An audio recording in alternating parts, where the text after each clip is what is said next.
Cette revue de la presse vous est offerte par le ministère camerounais des Transports. Chers conducteurs, l'excès de vitesse ou la vie, il faut choisir. L'inattention, l'imprudence, l'impatience ne vont pas avec le volant. Ceci est un message du ministère des Transports. Bonjour madame, monsieur, c'est avec un agréable plaisir que je vous retrouve sur les antennes de Reflet d'Afrique Télévision pour cette lecture qualitative et quantitative des journaux parus en ce jour au Cameroun.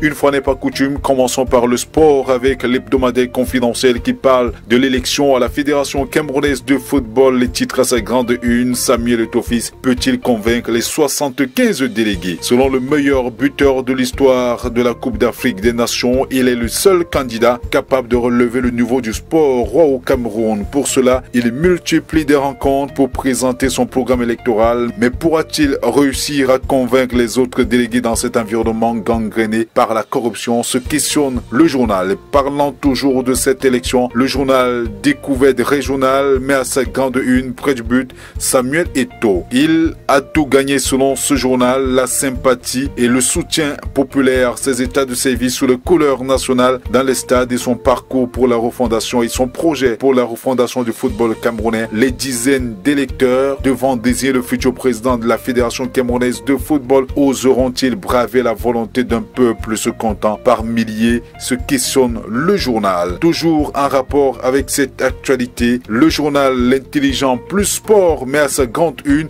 Jules Denis Onana dame le pion à Samuel Eto'o-Fils avec son programme de relance du football proche des réalités. Parlons de toute autre chose avec le quotidien Cameroun Tribune qui met à sa grande une CAN 2021, fête de fin d'année, la sécurité au rendez-vous. Selon le journal de Marie-Claire Nana, sur instruction du chef de l'État, chef des armées, le ministre délégué à la présidence chargé de la défense, Joseph Betty, a seulement réuni hier le haut commandement militaire et les principaux responsables des opérations militaires sur le terrain. Objectif, arrêter les mesures nécessaires pour que les célébrations de fin d'année, la Coupe d'Afrique des Nations se déroulent dans la sérénité. L'essentiel de l'information est à lire en page 3 de ce journal. Le quotidien Mutation, quant à lui, s'intéresse aux commissariats et brigades au service de tous. Se questionne le journal. Les traitements en dégâts se multiplient dans les postes de police et de gendarmerie. Pourtant, les sanctions prises par les autorités ne découragent pas les adeptes. Une enquête à lire en page 4 et 5 de cette parution. Le quotidien Le Jour, quant à lui, parle du panier de la ménagère vie chère. Ça chauffe dans les marchés. À l'approche des fêtes de fin d'année, les coûts de certaines denrées alimentaires de première nécessité sont à la hausse. D'autres restent pourtant inchangés. Vous lirez l'essentiel de cette information à la page 2 et 3 de ce journal. Le quotidien Mutation s'intéresse à la même actualité et met à sa grande une le gouvernement pris au piège. La décision du pouvoir de Yaoundé de soutenir les importations risque d'aggraver le déséquilibre entre l'offre et la demande, alimentant ainsi la hausse des prix. Vous lirez l'information à la page 5 de ce journal. En visite au Sénégal, le secrétaire d'État américain Anthony Blinken a fait savoir que son pays met en garde le groupe russe Wagner contre toute ingérence au Mali. Un soutien des États-Unis à un allié français qui, pour la première fois depuis la colonisation, commence à perdre ses positions stratégiques en Afrique. Vous lirez également l'information relative à la Libye avec des candidats en liste pour une présidentielle contestée. Le journal Le Quotidien Éco-Santé parle de la lutte contre les vers intestinaux. Plus de 7 millions d'enfants sont à déparasiter, nous apprend le journal. Le secrétaire général du ministère de la Santé publique, le professeur Louis-Richard Ndiok, représentant personnel du docteur Manaouda Malachi et la secrétaire d'État auprès du ministre de l'Éducation de base, le docteur Achiri Kilo, ont présidé la cérémonie de lancement de la seconde phase de la campagne nationale de déparasitage d'enfants scolarisés ou non dans les 10 régions du Cameroun le 18 novembre 2021 à Bertoua, la capitale régionale de l'Est. L'information est à retrouver à la page 3 de ce journal qui parle également des toilettes publiques et pense que c'est une urgence de santé publique au Cameroun. Le quotidien de l'économie parle de la relance et de la réglementation des changes, ce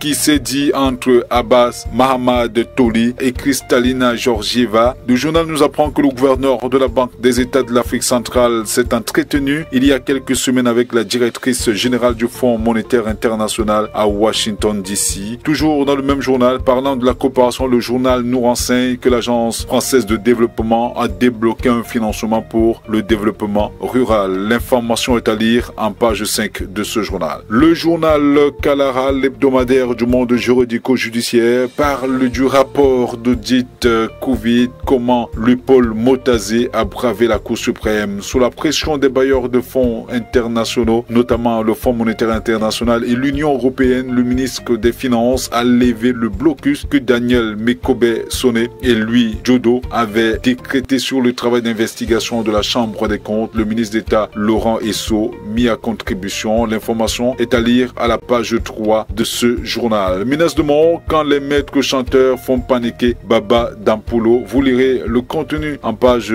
10 de cette parution de Christian Bobiokono.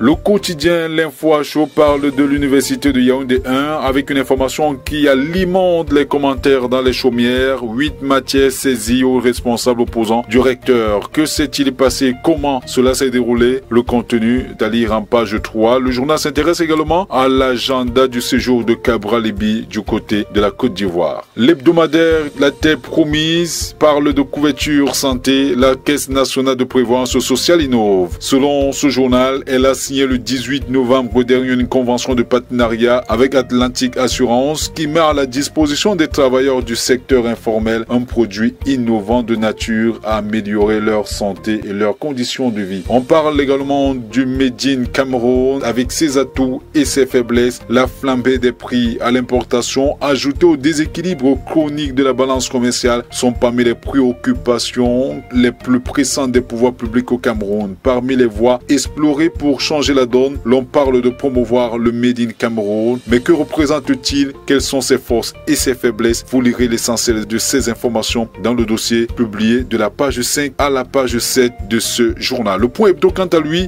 parle justement du redressement de la Sonara avec Jean-Paul Simot qu'il juge d'inapte. Comme on l'a toujours dit, selon le journal, c'est le casting du personnel politico-administratif qui met en berne le régime de Paul Biya, accusé de tous les maux dont souffre le Cameroun. Le cas le plus illustratif de ces derniers temps est incontestablement celui de Jean-Paul Simot Younou. Madame, Monsieur, terminons cette lecture qualitative et quantitative des journaux parus en ce jour au Cameroun avec le bi-hebdomadaire Afrique Performance, ridicule don vietnamien, titre à la grande une, Nestel livré pour un don de 35 millions de francs CFA, se questionne le journal. Toujours en manchette dans ce journal, Minfis INPS, les pensions et les prestations familiales harmonisées et sécurisées. L'information, vous la lirez à la page 5 de ce journal. Madame, Monsieur, c'est avec cette information que nous mettons un terme à cette revue de la presse. Retrouvons-nous demain, s'il plaît à Dieu, et surtout, restez en compagnie des programmes de Reflet d'Afrique Télévision.